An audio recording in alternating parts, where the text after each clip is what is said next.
Wazito, kuna vile niliwaonyesha na mmekuwa mkiuliza Justin Bakora yuko wapi? Niko hapa, na kama unavyoona hapa, tuko na gari, tuko na mzigo, pipes and fittings zimejaa pomoni.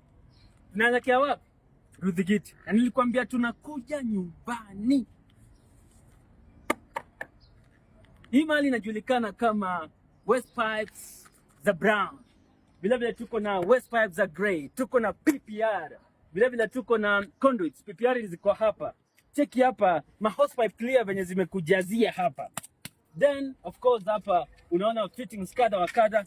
The most important thing ni ufanye shopping yako kali ndani ya Kikuyu Pipes and Fitting Center wiki hii, na leo ni Monday ya tarehe 14. Tunakuja kila duka, na sasa hivi tuko in more than 40 branches within the country. What are you waiting for? This is your Pipes doctor of choice. My name is Justin Bakora. Tukutane live kwenye TikTok. Itakuwa noma, itatesa, itatamba kama Kikuyu Pipes and Fitting Center inavyotesa na kutamba ndani ya Kikuyu Town na taifa lote tukufu la Kenya, au sio? Asia.